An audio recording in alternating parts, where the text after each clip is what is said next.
Poverty generally refers to the scarcity of possessions or money. This includes someone not having access to the basic essentials such as food, clothing, and shelter.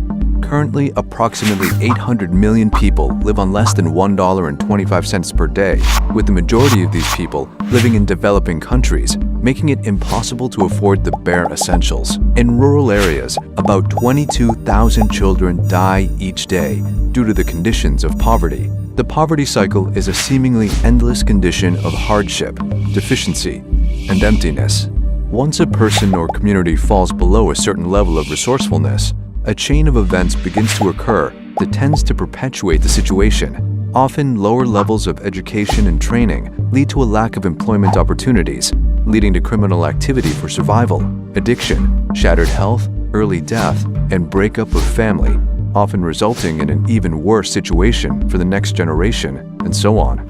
Currently, the top poorest countries with the lowest human development, ranked by the United Nations Human Development Report, include Congo, Niger, Burundi, Mozambique, and Chad.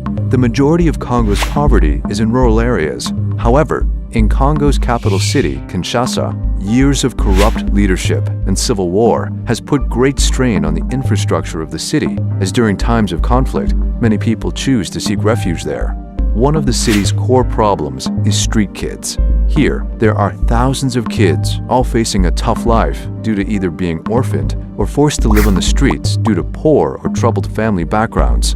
Recently, however, there has also been a rise in poverty in the modern world. The second biggest city in the world, New York, has seen a spike in poverty in recent years. New York's poverty rate currently sits at around 20%, meaning approximately 1.7 million people sit below the federal poverty threshold. Here in Sydney, we hold the highest poverty rate of any capital city in Australia. Currently, 1 in 7 children in New South Wales are living in poverty. These situations are often caused due to increased living expenses and the difference between the level of wealth of Australian households, where the gap between the top 20% and the bottom 20% is continually increasing. Poverty is one of the world's major and most complex dilemmas, as the problem only seems to get larger.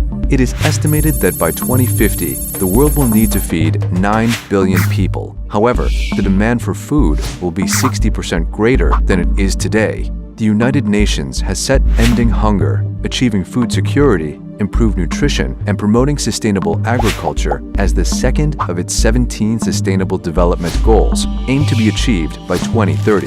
So what are current organizations doing to combat this global problem? Some of the organizations working to combat poverty globally include Feeding America, the Hunger Project, and CARE. These organizations operate in many of the locations mentioned in this video and beyond, using their funding and resources to help those in need, making a real difference in people's lives all around the globe. Their project work includes implementing programs aimed to assist and benefit communities with agriculture and food security, education, clean water and sanitation, maternal health, and community mobilization, to name a few. We can all help break the cycle and remove poverty so that future generations can live in a world where every child can grow up to read and write, have enough water to drink, food to eat, and clothes to wear. Everyone should have access to the simple things that many of us take for granted every day.